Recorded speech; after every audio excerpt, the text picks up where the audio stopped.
Bonjour à vous, j'espère que vous allez bien. Cette vidéo serait, dans cette vidéo, du moins, je vais parler des supply et des demand. D'accord, c'est quoi une supply, c'est quoi une demand? Nous allons voir tout ça dans cette vidéo. Alors, vous devez comprendre que une supply est ça qui permet, d'accord, aux traders de pouvoir vendre ou aux particuliers de pouvoir vendre. La demand, d'accord, c'est ça qui permet également aux particuliers, aux traders de pouvoir acheter sur le marché. D'accord. Généralement, lorsque nous voulons tracer une supply, c'est que le marché est dans une tendance baissière, d'accord, et nous voulons tracer, nous traçons, d'accord, notre rectangle à un niveau clé, et là, c'est que nous voulons voir, d'accord, nous voulons voir le marché vendre, d'accord, nous voulons voir le marché vendre. Maintenant, si c'est que c'est une demand, d'accord, je trace ma demand comme ça, c'est que je veux voir le marché, ok, acheter pour aller à la hausse, d'accord. Donc c'est un peu ça avec supply et demand. Maintenant, sur le marché du forex, d'accord, et même indice ou quoi que ce soit, nous avons, d'accord, plusieurs types de nous avons plusieurs zones, d'accord, de supply et de demand, d'accord, parce que quoi, lorsque le marché bouge, il laisse toutes des informations derrière, d'accord. Il y a une multitude de supply peut-être sur une impulsion et également sur un retracement également, d'accord. Donc en général il y en a beaucoup. Maintenant, est-ce que ce sont tous ces supply and demand qui sont valides? Telle est la question. Je dirais non, parce que tous les supply and demand ne sont pas valides. D'accord? Alors, pourquoi est-ce que je dis ça? Imaginons par exemple le marché dans une tendance haussière. Et ça nous a laissé par exemple 5 supply, 5 petites zones de demand. D'accord? Alors, disons que le marché retrace sur le premier par exemple. D'accord? Supposons, bon, je vais mettre tendance haussière. Hein, je vais faire ça. Je vais faire ça. Je vais faire ça. Ça. Alors, maintenant, il est question maintenant que le marché se retourne, d'accord? Le marché veut se retourner, supposons, et que nous avons ça, d'accord? Maintenant, en voulant se retourner, est-ce que le marché va s'arrêter, d'accord? Sur cette première zone, sur cette zone de demand, ou ici, ou bien ici? Telle est la question qu'on se pose souvent. Et ça fait que des fois, d'accord, certaines personnes mettent buy limit ici, mettent stop loss en dessous, buy limit, stop loss, buy limit, stop loss. D'accord? Imaginez un instant que le marché vient. Ça reçoit un stop loss ici. Première fois. Vous vous dites, bon, peut-être le deuxième va prendre. Ça reçoit un stop loss. Ça vient au troisième. Vous avez dit, ça va prendre. Mais quand même, le marché vous enlève de tous les trois. Vous avez dit, ah non, voilà, le trading c'est ci, c'est ça, ça fait ci, ça fait ça. Mais en général, il y a des informations aussi qu'il faut tout d'abord observer, d'accord, dans chaque type de zone, avant de pouvoir prendre sa position. D'accord? Alors, je vais vous expliquer ça ici. Alors, bref, nous sommes dans une tendance haussière ici, d'accord, et marquée par les high low, ainsi de suite, ainsi de suite. Alors, nous allons remarquer que à chaque fois, d'accord, à chaque fois, j'ai mis une supply, une demand zone là, d'accord. Une demand zone, c'est que le marché est parti. Quand il est parti, il a eu une cassure ici, par exemple. Voilà mon BOS. Après cette cassure, la supply, la demand zone qui se trouve ici. Le marché a réagi et il est parti. D'accord? Alors, cette réaction ici, supposons que nous sommes sur du H4. C'est que en 15 minutes, ce que je dois voir en temps normal, dans cette zone avant de prendre position, je dois remarquer un changement de tendance. D'accord? Un change of character avant de pouvoir prendre position. D'accord? Ceci là, et ça je dois observer en fait ici avant de pouvoir prendre position. D'accord? Alors, maintenant ici, supposons que le marché l'a fait ici, le marché est parti. Alors, ici, qu'est-ce qui s'est passé? on a eu également un BOS. D'accord? Ça montre que le marché est en train de repartir à la hausse. D'accord? Le marché est en train de repartir à la hausse. Donc, je mets toujours mon BOS là. Alors, maintenant, après la question, le marché doit retracer, venir dans une zone de 10 000 encore pour repartir. Alors, ici, qu'est-ce que je vais voir? Le marché fait ça et vend. Donc, ce mouvement, d'accord, ce petit retracement que le marché a fait, d'accord, nous allons appeler ça également notre supply. Parce que très souvent, vous allez voir que sur le marché, lorsque le prix fait un mouvement comme ça, c'est que voilà, il y a une bougie haussière qui se trouve entre les deux bougies baissières. D'accord? Donc, je suppose que voilà, j'ai une bougie rouge ici. Une bougie rouge. Donc, voilà, une bougie rouge. Couleur. Voilà. Couleur rouge. Et également, j'ai une autre bougie ici, par exemple.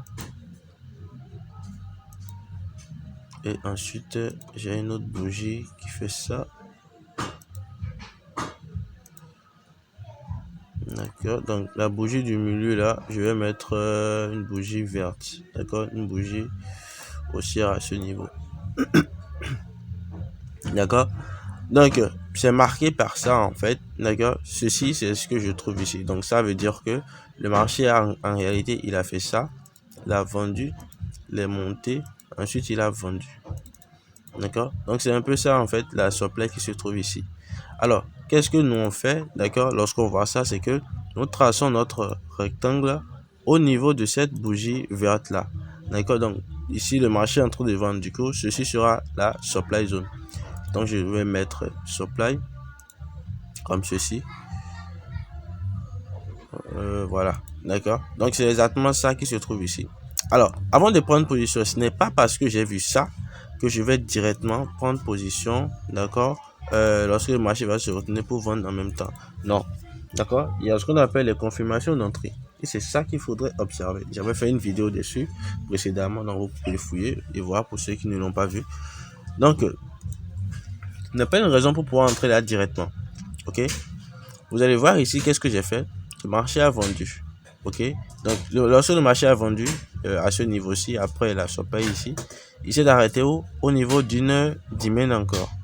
D'accord. Il a réagi face à cette dizaine zone. Donc, ce qui veut dire que ce qu'il a ici, c'est ça qui s'est trouvé encore ici, à ce niveau-ci. D'accord. Donc, là, maintenant, c'est une bougie haussière. Comme ceci, bougie haussière. Comme ça.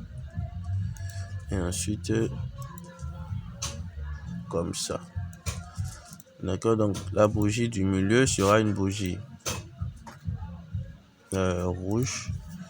Les deux bougies de côté seront de couleur verte. D'accord, pour marquer que voilà, c'est dans une tendance haussière que nous avons eu cette bougie rouge là. D'accord, donc il faut tracer également le rectangle comme ceci.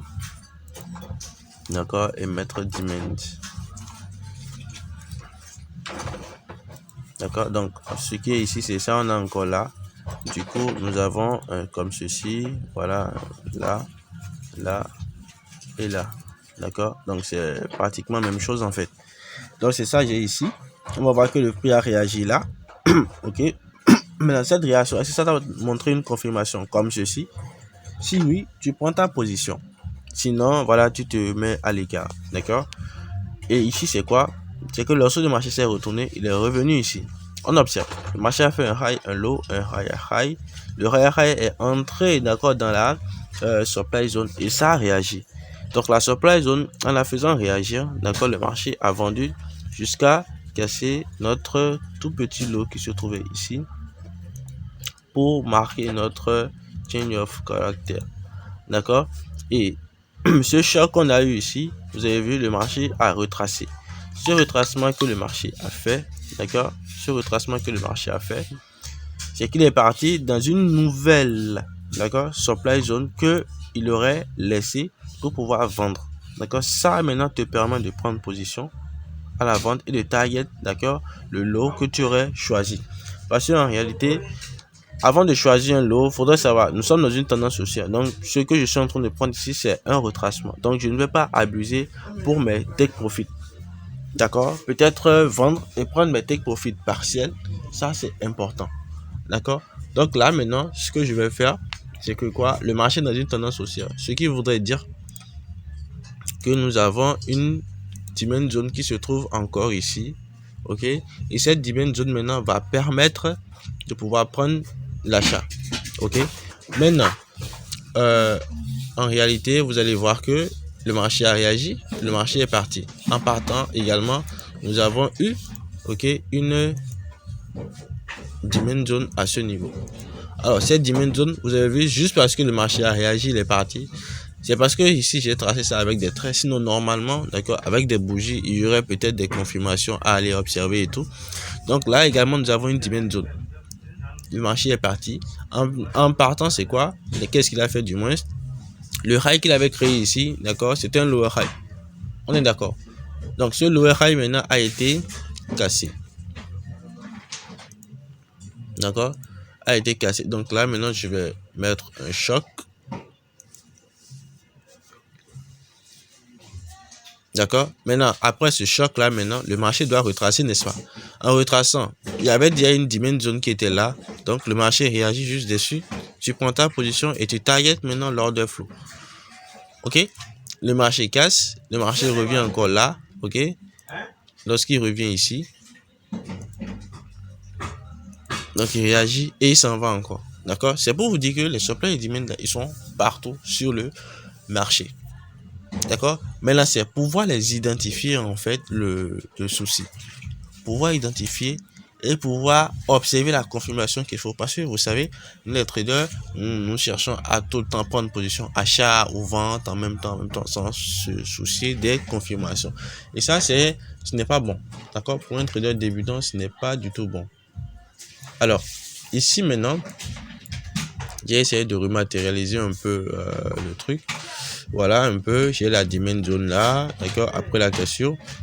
Le marché vient, confirmation, j'entre, voilà, il s'en va, ici, confirmation toujours, et ainsi de suite, ainsi de suite. D'accord? Donc c'est un peu ça avec les supply et les demand. Donc c'est un peu comme ça fonctionne. Sans confirmation, on ne peut pas entrer. Les order blocks aussi peuvent être nos supply ou nos demand également. D'accord? Ce qu'on appelle également POI, ça peut être voilà nos supply et nos demand. Et j'ai dit que supply and demand en fait, soit, d'accord, soit c'est une consolidation, soit c'est une consolidation, ou soit, d'accord, c'est un order block carrément, ok, soit c'est un order block, voilà, soit c'est un order block, que ça soit haussier ou baissier, c'est toujours dans la même logique, d'accord. Donc c'est-à-dire que ici, nous traçons notre zone ici. Je mets peut-être voilà demand, demand, voilà. Ici maintenant également, je mets demand, et avec ça, ce que je vais observer, c'est que le marché va réagir comme ceci et partir. D'accord? Ici également, le marché va réagir ici et partir. Ouais, donc c'est presque la même chose en fait. Maintenant, on va faire un tour sur le marché pour vous montrer quelque chose. Donc supposons que sur ce mouvement là, d'accord, sur ce mouvement, on va essayer d'observer supply et demand, d'accord. Alors sur ce mouvement là, donc je parle du mouvement qui commence d'ici, d'accord, jusqu'ici, jusqu'à ce niveau là, d'accord. C'est ça, on va juste observer, histoire juste d'expliquer un peu. Alors on va voir que de ce high à ce low là, d'accord, nous avons beaucoup de supply, d'accord. Nous avons une supply ici,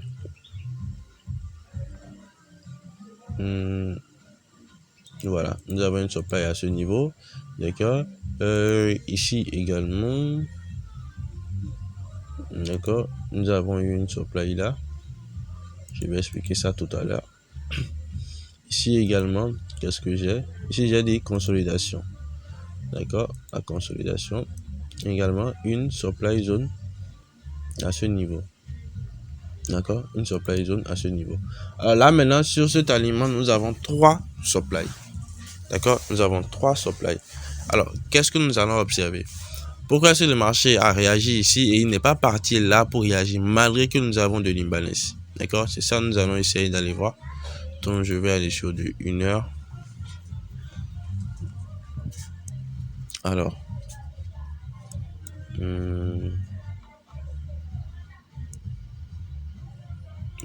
voilà, super. Alors ici par exemple, d'accord, nous avons une supply ici, n'est-ce pas? Donc je vais raffiner. Et dans cette supply, en fait, vous allez voir que ici c'était une consolidation. Dans cette consolidation, qu'est-ce que j'ai eu? J'ai un order block qui se trouve là. Vous allez voir le pin bar qui se trouve là. D'accord, pas pin bar du moins, le doji. Ok. Donc voilà, je vais raffiner ça jusque là. Bien. Maintenant, lorsque le prix, désolé, lorsque le marché se retournait, d'accord, dans cette zone là, qu'est-ce qui s'est passé? Vous avez vu, il a considéré ceci, on a considéré ceci comme un high. Et vous avez vu qu'on a une cassure ici.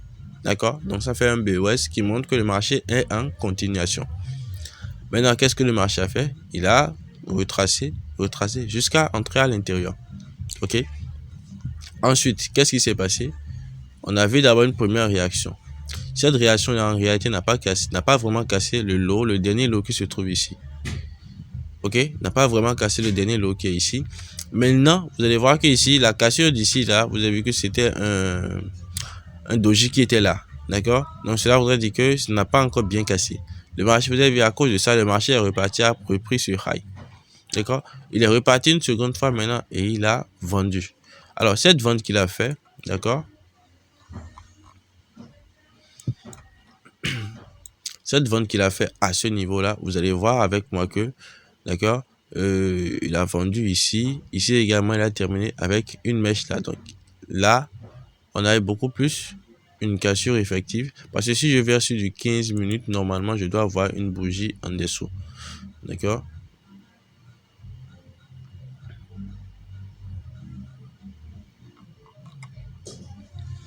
un instant, je vais actualiser.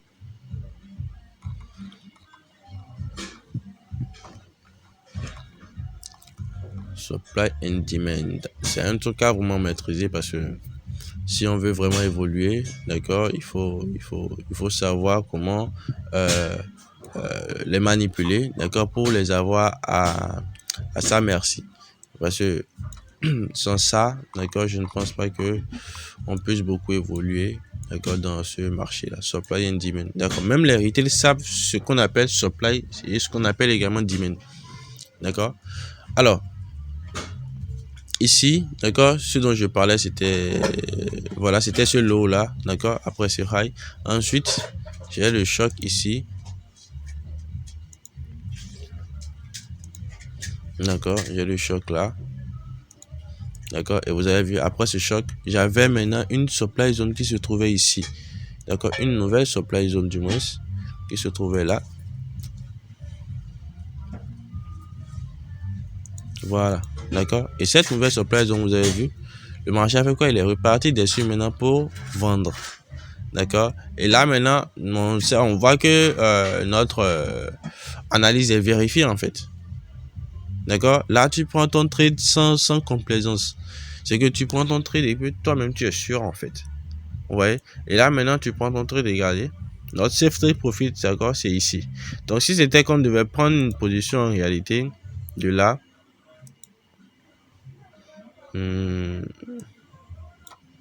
donc une position de là, ça nous fera un RR de, bon, notre safe take profit, voilà, un RR de 15, c'est déjà largement suffisant, un RR de 15. D'accord, vous voyez que c'est largement suffisant. Là maintenant on a une supply et nous avons une confirmation pour pouvoir entrer. D'accord, c'est également comme ça en fait ça se passe avec les autres supply and demand. D'accord, que ce soit supply ou demand, c'est la même chose. Donc ici par exemple, là nous sommes dans une consolidation. Je vais repartir sur du H1.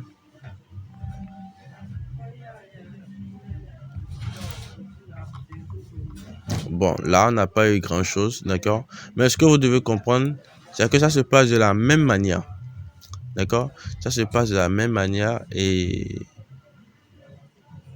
si vous arrivez à maîtriser ce concept-là, je pense que ce serait une grande étape pour vous, d'accord?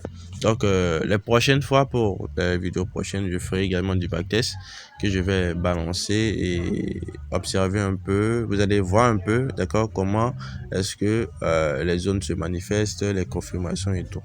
Donc, merci beaucoup et à très bientôt.